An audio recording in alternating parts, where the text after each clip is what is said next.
Bien, lo que vamos a ver hoy es una librería llamada Universal Pattern que básicamente permite construir APIs de manera profesional eh, partiendo de un Swagger file, o sea, un YAML. Para los que no están familiarizados con el concepto, Swagger viene a ser un estándar para la definición del comportamiento de los API, teniendo en cuenta, por ejemplo, la entrada de datos y la salida. Entonces voy a venir a editor.swagger.io. En lo que podemos ver acá, que en el lado izquierdo hay un YAML file, ¿sí? Este YAML define para cada endpoint. Recordemos que un endpoint es una ruta más un verbo, en este caso barra pet barra find by status, sobre el verbo get, ¿sí? Podemos taggear este endpoint, un summary, description, qué tipo, digamos, de data produce, cuáles son los parámetros de entrada, en este caso el nombre del parámetro es status, viene por query, esta es la descripción del parámetro, si es requerido o no, el tipo de dato, en este caso es un array, y ese array tiene items. Bueno, ¿cómo van a ser esos items? Todo lo que nosotros definimos en este YAML, ¿sí? Básicamente lo vamos a ver reflejado en una UI interactiva. Esta UI interactiva lo que hace es nos muestra justamente qué parámetros se espera recibir y podemos probar en tiempo real, ¿sí?, qué es lo que va a devolver. Fíjense, obviamente nos muestra el curl, donde hizo el request, y acá nos muestra, bueno, si hay un error, si no hay un error, etcétera, qué es lo que devolvió. ¿Por qué está muy bueno trabajar con Swagger? Básicamente porque estamos generando la documentación interactiva para nuestros endpoints, lo que significa que podemos rápidamente ofrecerle, por ejemplo, al equipo de QA una herramienta para que ellos puedan ir testeando los endpoints. Y a la vez, obviamente, si trabajamos en equipos, normalmente tenemos un equipo de backend y uno de frontend, el equipo de frontend puede ver de una manera muy clara qué datos se espera recibir un endpoint y qué datos va a devolver, ¿sí? Al final de la parte interactiva, lo que vamos a ver son los distintos modelos de datos, ¿sí? Por ejemplo, una orden, cómo está compuesta, o una categoría. Bien, entonces por un lado tenemos el mundo de Swagger. Con Swagger lo que hacemos es definir el comportamiento de nuestros endpoints, básicamente. Toda la definición la tenemos en un solo archivo acá, ¿sí? Esto no tiene por qué ser así, porque obviamente se genera un problema de lectura cuando empezamos a tener archivos de 2000 o 3000 líneas. Es muy difícil mantener eso, aunque la documentación interactiva se genera a partir de este YAML. La realidad es que se vuelve un poco complicado, digamos, desde el punto de vista de mantenimiento. En muchos casos necesitamos autorizaciones, por ejemplo, para hacer llamadas a lo que son endpoints protegidos. Bueno, en el mismo Swagger file podemos definir, ¿sí?, que los endpoints, algunos de ellos necesitan autorización y cómo va a ser esa autorización. Bien, esto por un lado. Por el otro lado, vamos a ir un poco más a lo que vendría a ser la vieja escuela, ¿sí? Entonces, imaginémonos, yo acá voy a iniciar un nuevo proyecto, ¿sí? Supongámosle que decimos, bueno, queremos hacer un proyecto que va a ser un e-commerce para la venta, pongámoslo, no sé, de herramientas de ferretería, no sé, algún ejemplo, lo que sea. Productos son productos. Entonces vamos a poner e-commerce test. La versión, la descripción is sample. Vamos a cambiar el entry point por app.js, como aplicación de testing. No vamos a trabajar con un repositorio. En materia de keywords vamos a poner Universal Pattern. Voy a poner mi nombre. La licencia dejamos la default y ya con eso estamos. Para las personas que no están muy acostumbradas a trabajar con Node o nunca han trabajado con Node, una vez que instalamos Node.js tenemos un comando que es una navaja suiza prácticamente, que es npm. Y con npm, si queremos iniciar un nuevo proyecto, tenemos que ejecutar npm init. Recuerden una cosa, todos los proyectos que hacemos en Node tienen que tener un package JSON. Entonces npm init lo que va a hacer es una serie de preguntas para poder generar ese package JSON. Si yo me fijo ahora, ya lo tenemos ahí creado, ¿sí? Ahora voy a abrir mi editor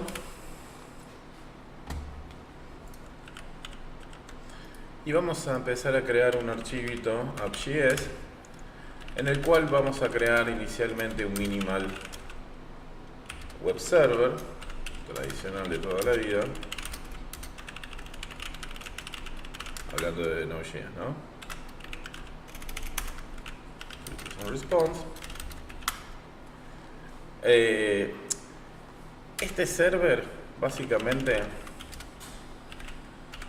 lo que va a hacer es devolver nada por ahora. Vamos a correrlo en el puerto 3000.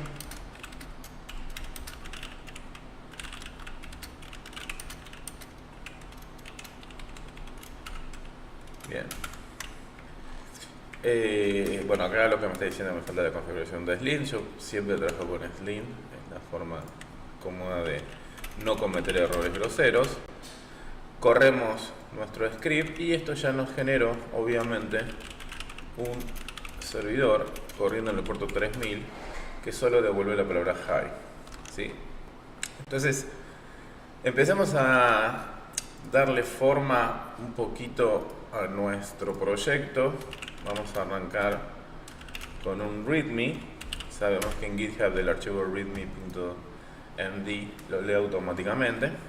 Entonces vamos a poner nuestro e-commerce API test 1.0 y vamos a definir los endpoints que necesitamos.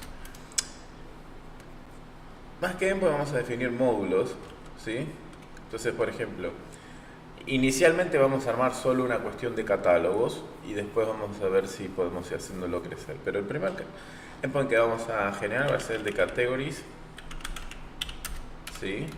Donde obviamente vamos a necesitar, en materia de endpoint propiamente dicho, necesitamos un get, necesitamos un put. Ahora vamos a ver por qué usamos esto.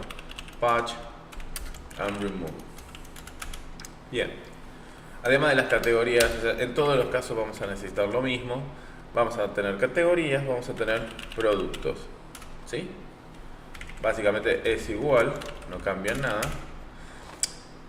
Y cuando hablamos de módulos es que tenemos que empezar a pensar en conceptos a veces más paramétricos y en no tener endpoints de más, sino ser más inteligentes a la hora de construir un endpoint.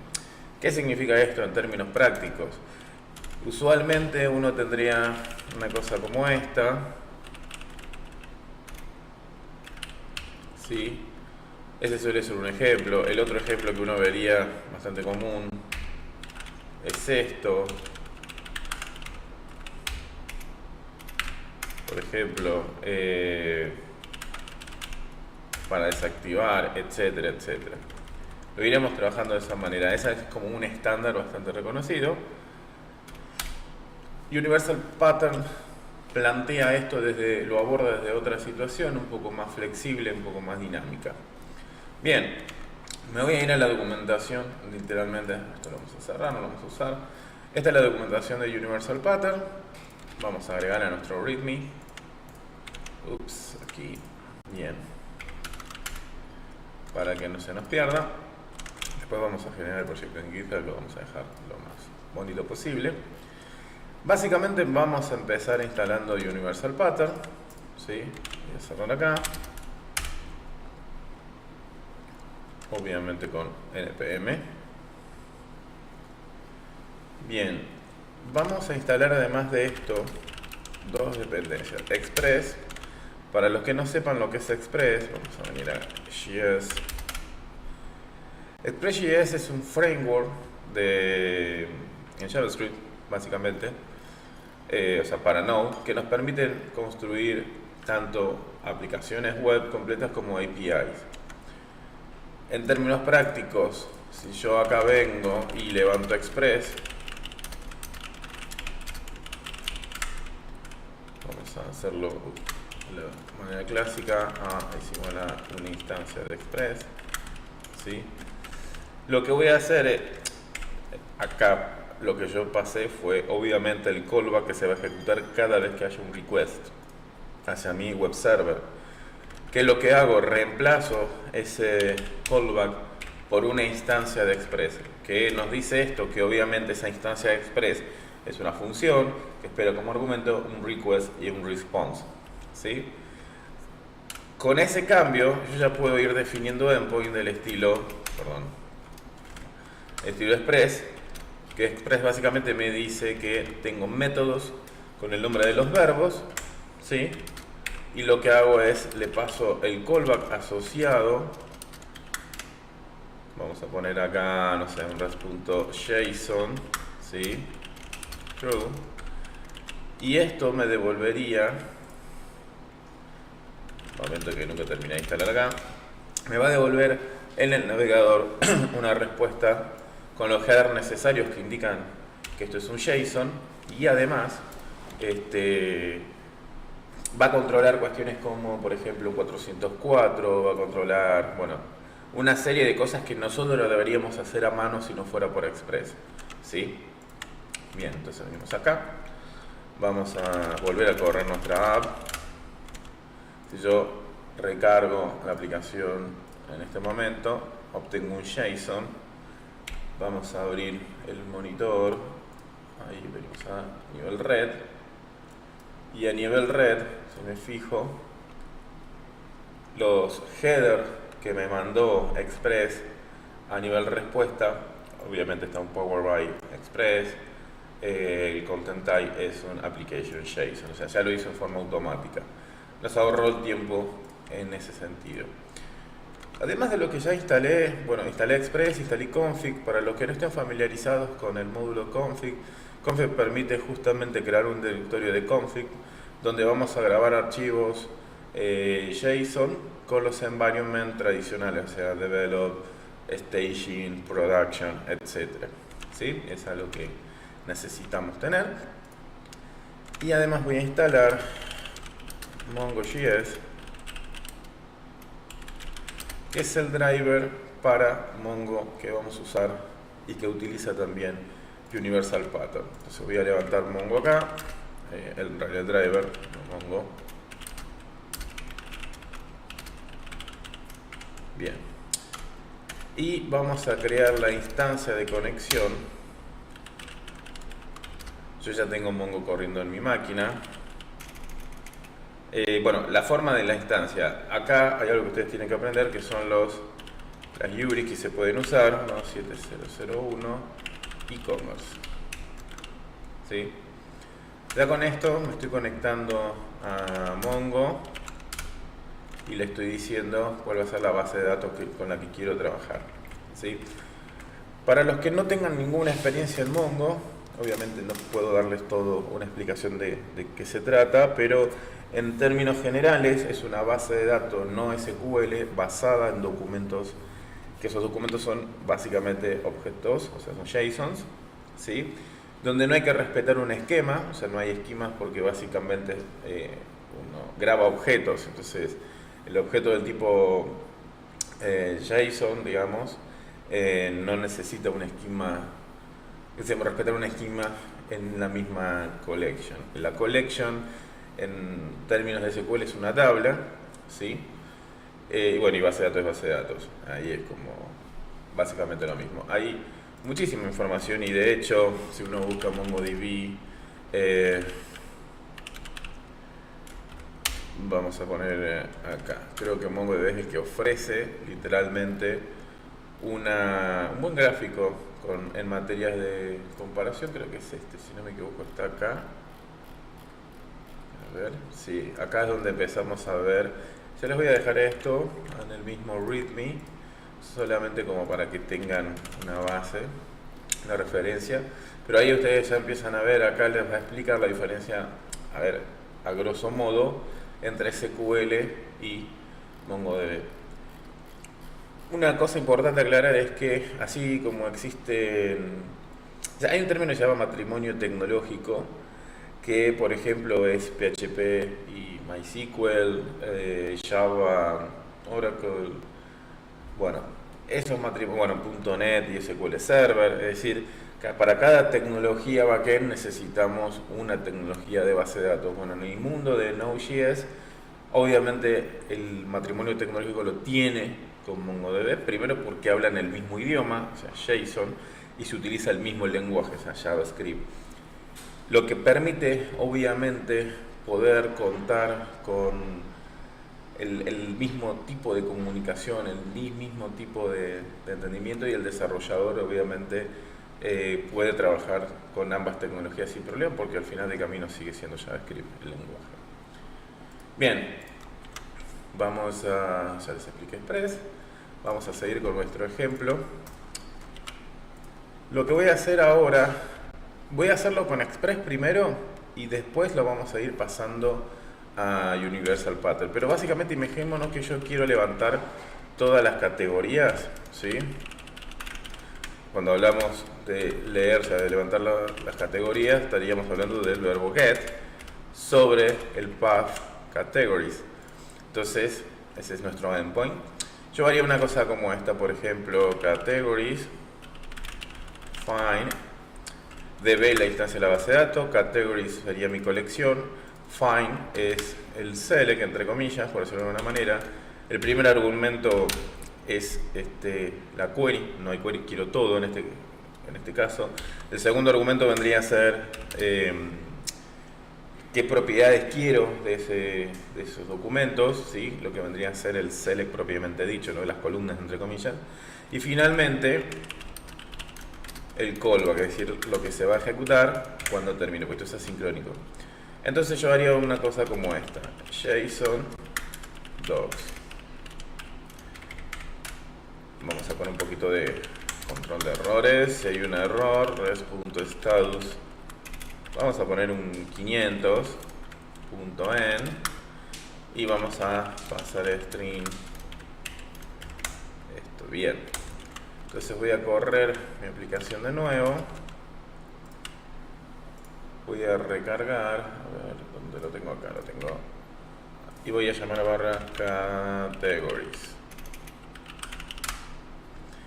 Bueno, obviamente no hay nada insertado, entonces obviamente el array está vacío, pero sabemos que no hay error. Ahora supongamos que queremos hacer un endpoint, pero para insertar información, ¿sí? Entonces, en términos prácticos, yo diría, bueno, lo tradicional sería hacer por post, una categoría. Esto no va a ser ya así, sino que va a ser un insert. ¿Qué dato vamos a insertar? Por ejemplo, no sé, vamos a insertar un name y un description, por decir algo. Entonces vamos a sacar esos datos, tanto name como description, los vamos a sacar de rec.query, porque ni siquiera tenemos soporte para Buddy todavía, porque para soportar el trabajo con Buddy necesitaríamos instalar el Buddy Parser, que es un módulo de Node, que por ahora no viene al caso. Entonces lo vamos a mandar por query. Entonces, bien, lo que se insertó lo vamos a devolver, ¿sí? Entonces yo básicamente, si llamo ahora por post, podemos usar Postman, podemos usar Insomnio, podemos usar cualquier cosa para hacer nuestro post, ¿sí? Yo voy a ver si tengo Insomnio instalado. No, Postman sí, eso estoy seguro. Un poquito lento Postman últimamente, como que levanta toda una instancia de un navegador de una manera muy rara. Bien, entonces eso se levanta. Perfecto. Vamos a hacer una prueba, un request básico. Insert category. Lo quiero insertar sobre lo que ya existe. Esto era increíblemente fácil y se volvió increíblemente complicado. Vamos acá, for post. El request URL obviamente es localhost. Y le vamos a pasar, en realidad, bueno, parámetros por query, el nombre, por ejemplo, no sé, vamos a poner taladros. Y el otro dato que le vamos a pasar es una descripción. O poner, no sé, los mejores eléctricos. Hacemos send. Acá hubo un error. Bueno, acá tenemos un error de que no existe for post algo a categories. Puede ser porque no haya reiniciado la aplicación, por eso no impactó el cambio. A ver ahora, ahí está y funcionó perfecto. Y que nos devolvió un objeto con el JSON con nuestro doc adentro, ¿sí? Yo, a ver, devolví la propiedad doc porque le estoy mandando la propiedad doc como está. Lo mejor va a ser hacerlo así, que la respuesta sea más amigable. En realidad quiero el objeto, no quiero un objeto con una propiedad doc adentro. Entonces ahí está mucho mejor. Bien, ¿qué significa esto? Bueno, que ahora si yo llamo por get voy a tener dos veces, porque ejecuté dos veces el post con los mismos datos, así que tengo dos veces lo mismo.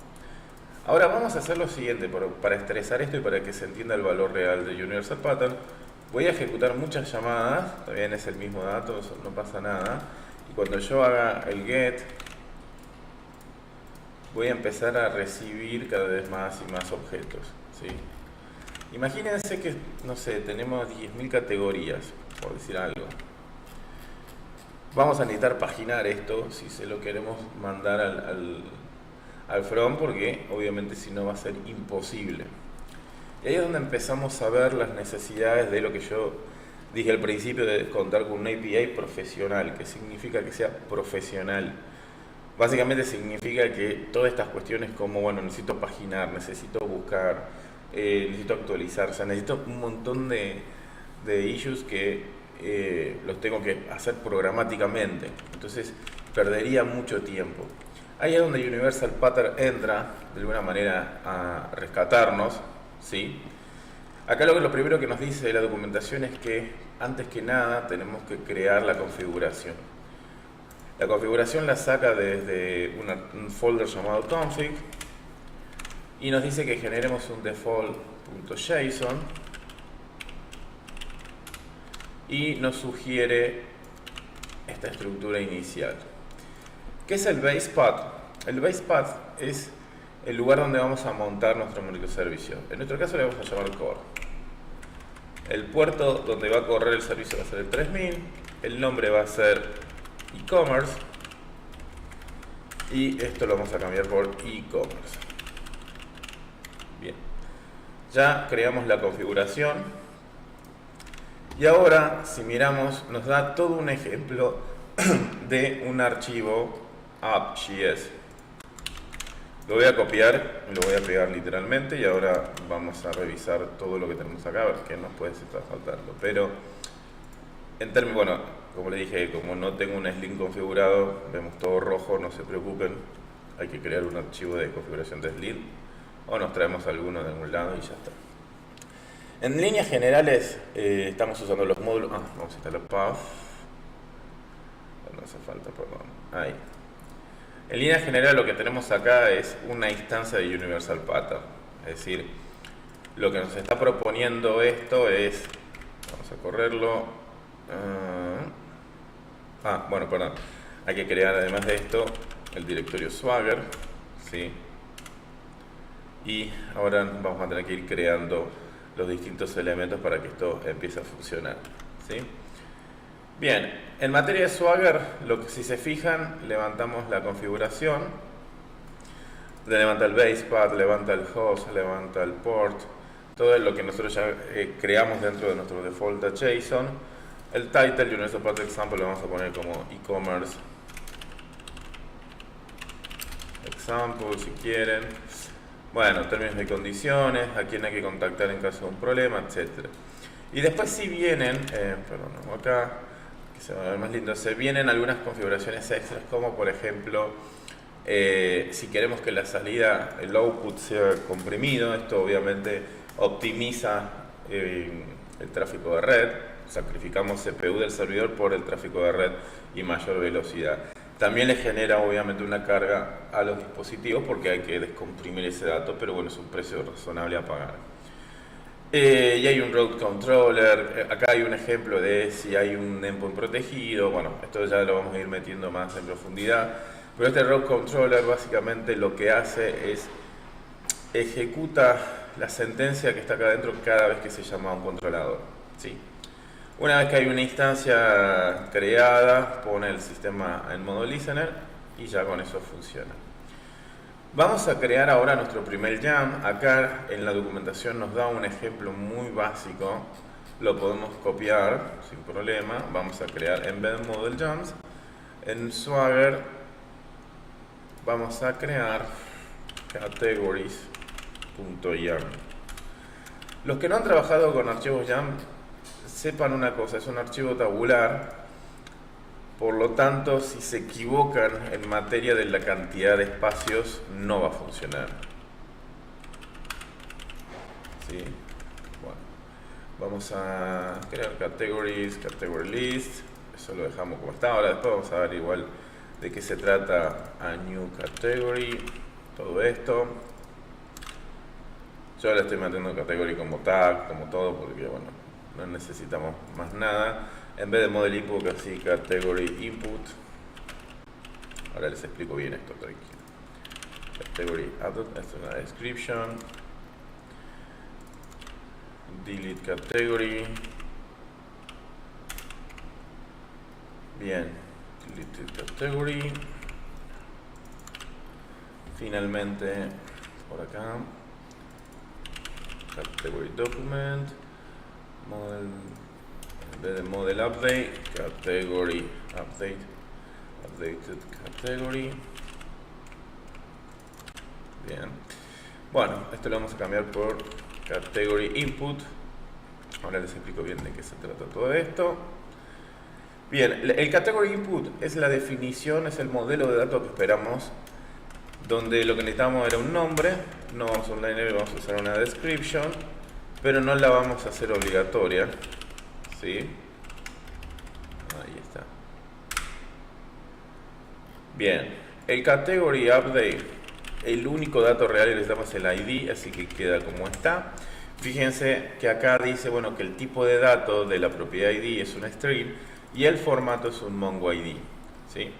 Eso es importante, recuerden que en Mongo, y para los que no sepan se los informo, los IDs tienen una estructura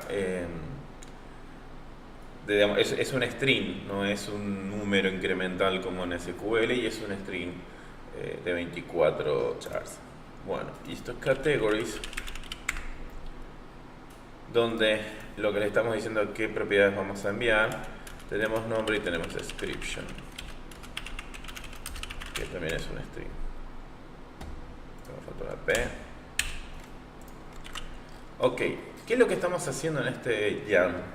Por un lado definimos el path base, que es /category o /categories.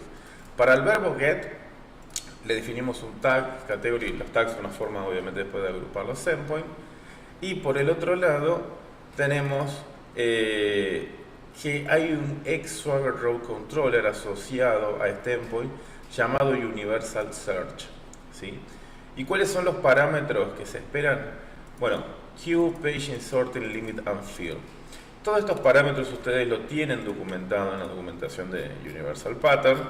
La idea un poco de esto es que cuando lo vean, se vayan a leer la documentación. ¿Sí? Vamos a ver, ahora si me falta algo más para que funcione. No, ya corre en el puerto 3000. Miren lo siguiente. Bueno, obviamente ya nos está dando el primer error, que es no puedo llamar a categories así nomás, porque no está definido pages. Y tampoco existe el barra. ¿Se acuerdan que nosotros definimos adentro de nuestra configuración, nuestro default /core, ¿sí? Miren, ¿Qué significa slash core? Es donde se va a montar el microservicio que estamos hablando, porque esto obviamente está orientado a que uno trabaja con microservicios, independientemente de la cantidad de endpoints que tenga, y a la vez slash docs va a mostrarme la documentación interactiva. Fíjense que en términos generales lo único que hicimos fue crear una configuración para nuestro microservicio, crear el primer Swagger file, o sea, nuestro primer module llamado categories, donde seteamos que para los get tenemos estos argumentos, están todos documentados, para el put, y acá donde empiezan las diferencias. Creo que la gran mayoría de las personas está acostumbrada a que si hay que hacer una inserción de datos, el verbo es post. Y eso no está mal. Pero cuando se definió Universal Pattern, lo que se hizo fue utilizar un concepto donde si una collection en MongoDB de alguna manera representa un mega array, no vamos a hacerle un post a un array, sino que le vamos a hacer un put, ¿sí? Entonces, el verbo para inserciones en Universal Pattern es put, donde lo que vamos a decir es que esperamos una propiedad llamada Model Data. Esta es universal, nunca cambien el nombre de Model Data porque va a dejar de funcionar. Va por body, está requerido, tiene un esquema y ese esquema es Category Input. Si yo me voy a mis definiciones y veo Category Input, es un object que tiene propiedades donde tiene el nombre y tiene la descripción. El nombre es un string y es un dato requerido. La descripción esto es un string, perdón, y no es requerido, ¿sí? Por otro lado vamos al delete, que es para eliminar algo, donde por query espera un ID, ¿sí? Es simplemente eso, le decimos cuál es el ID del elemento que queremos eliminar y con eso lo eliminamos. Por último tenemos el patch. El patch lo utilizamos para actualizar, ¿sí? ¿Por qué? Primero porque en MongoDB recuerden que es muy raro que queramos actualizar todo el documento. Como trabajamos con JSON, lo que vamos a querer hacer es actualizar propiedades, ya sea creando nuevas propiedades o reemplazando el valor de una propiedad existente. Esa es conceptualmente la forma de hacer las cosas con MongoDB. Entonces, los parámetros son for body y la estructura es category update. Si yo me voy a ese tipo de esquema, me voy a dar cuenta que la única property que tiene es ID, pero no quiere decir que lo único que podemos mandar es ese ID, porque si no, no tendría sentido. La realidad es que ese ID se está esperando para que podamos, además de mandar el ID, mandar todas las propiedades que nos hagan falta actualizar, ¿sí? Es decir, que hemos creado toda una definición, ¿sí? Volvemos a nuestra aplicación no está haciendo nada, o sea, acá no hay un solo endpoint declarado, y aún así ya tenemos, y gracias a esa declaración tenemos una documentación interactiva. Voy a reiniciarla acá porque hice un cambio en el Swagger file. Ya tenemos la documentación, pero no solamente tenemos la documentación. Si yo le doy al botón de try it out y le doy execute, me va a devolver, fíjense en la respuesta, todas las categorías que ya creamos. Y fíjense los argumentos que espera. Espera Q.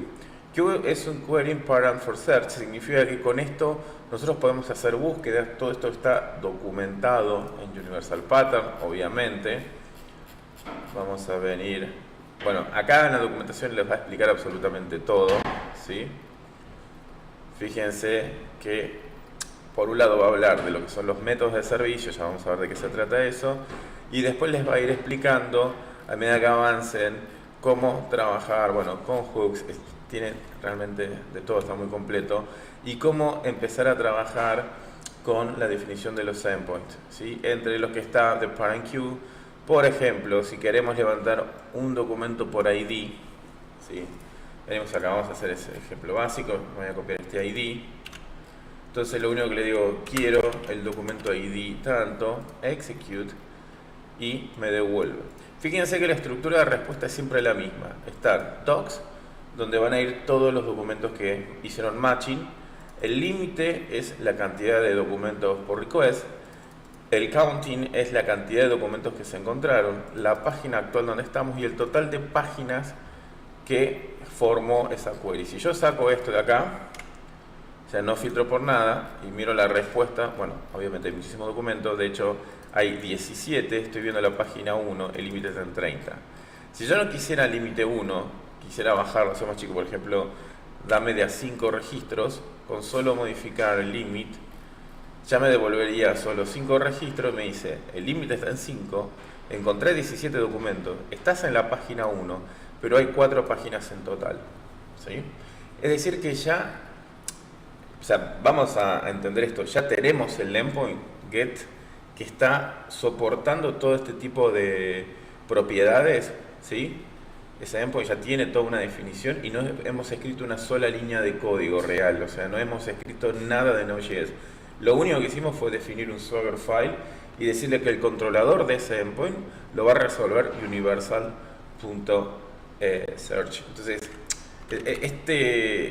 este concepto de que no hemos programado nada, sino que hay un controlador que obviamente lo está ofreciendo y Universal Pattern, ese controlador es el que está haciendo la magia, entre comillas. Por ejemplo, si yo quisiera decir, bueno, quiero name y nada más en los fields, obviamente recuerden que el ID siempre va a venir. Fíjense que desapareció description y solo me quedó name. De esta manera también, si tuviéramos objetos muy grandes y solo necesitamos ciertas propiedades, podemos filtrar por esas propiedades y automáticamente tendríamos algo muchísimo más reducido en materia del JSON, bajando el tamaño, aumenta la velocidad y obviamente a la hora de presentar datos también va a ser mucho más rápido.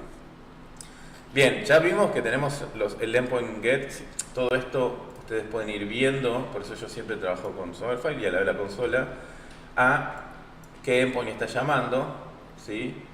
Con qué datos, eso es sumamente importante. Ahora vamos a insertar una categoría nueva, vamos a ponerle como nombre, no sé, por ejemplo, hablamos de ferretería, vamos a poner tornillos hasta, no sé, 50 milímetros, por decir algo. Execute.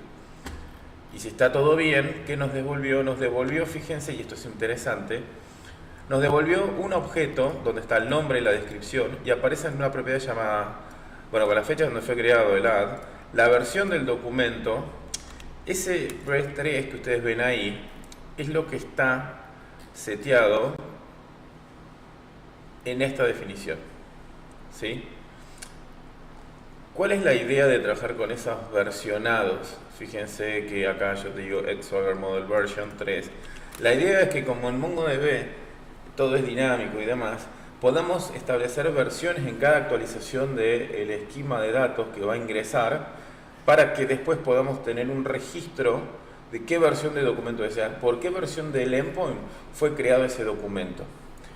Esta N que ven acá es el número de actualizaciones que ha tenido ese documento y obviamente el ID. Vamos a hacer ahora una actualización de este ID y yo le voy a agregar una propiedad más. Por ejemplo, vamos a crear tornillos, no voy a ir a imágenes, voy a agarrar la primera imagen que se me cruce, ahí está, voy a copiar la dirección de esa imagen. Bueno, era la peor del mundo la imagen, no la imagen sino la dirección. A ver ahí si termino, porque me dio, en vez de una URL, me dio cualquier cosa. A ver, vamos a entrar acá, todo para sacar una imagencita. Ahí está, divino. Bueno, y de paso, nunca hagan esto que ven acá. Ahí le están seteando el tamaño, por lo que entiendo. No, por suerte no. Uf, me dio miedo, dije, espero que no estén haciendo eso. Bien, y vamos a ponerle, no sé, un photo URL. Vamos a poner foto solo, sabemos que es una URL, que otra cosa puede ser. Listo. Le voy a dar execute y lo que va a hacer es a ese ID de documento. Ups, tenemos un problema, a ver.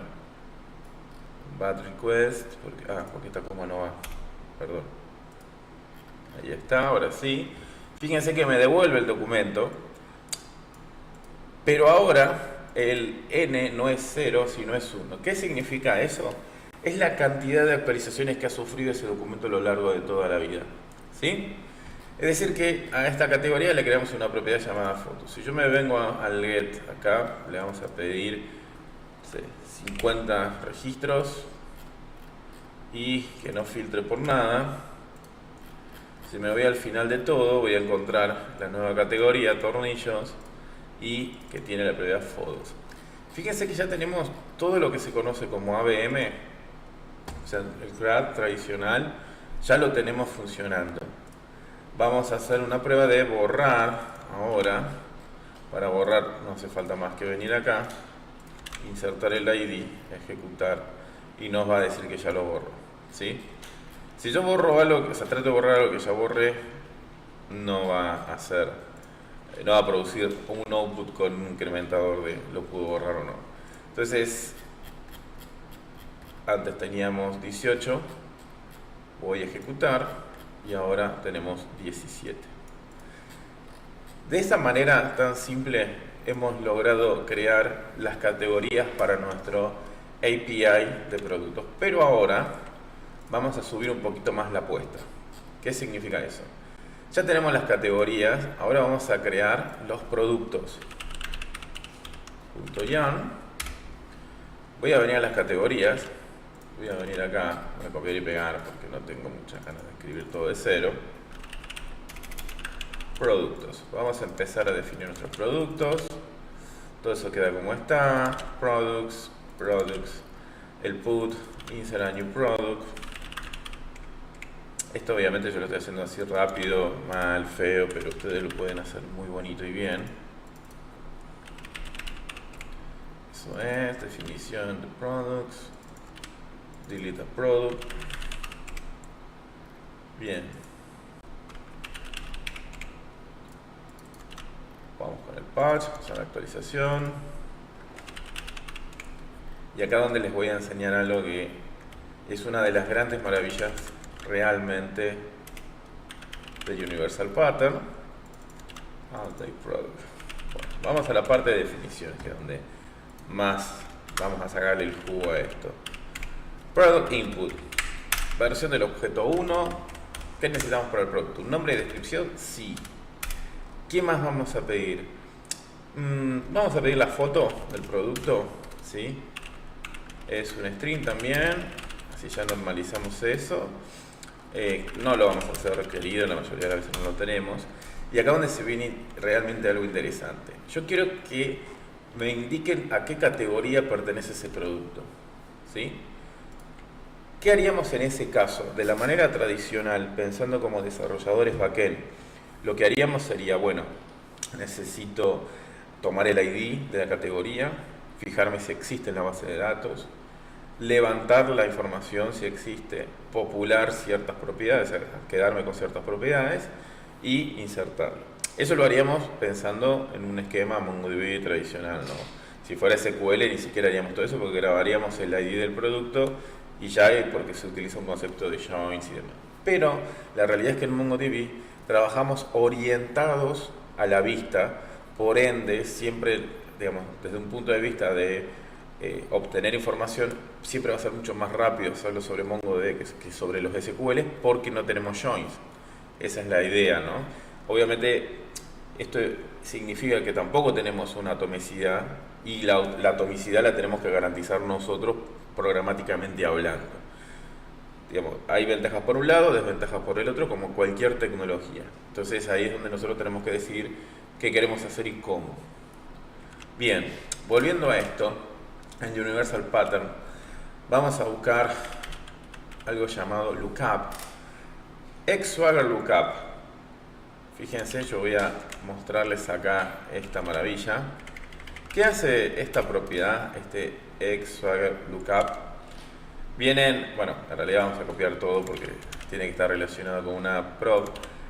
La prop va a ser category ID, así, category ID, es string, el formato tiene que ser MongoDB, y va a hacer un lookup a una collection llamada categories, y lo que quiero son el ID y el nombre.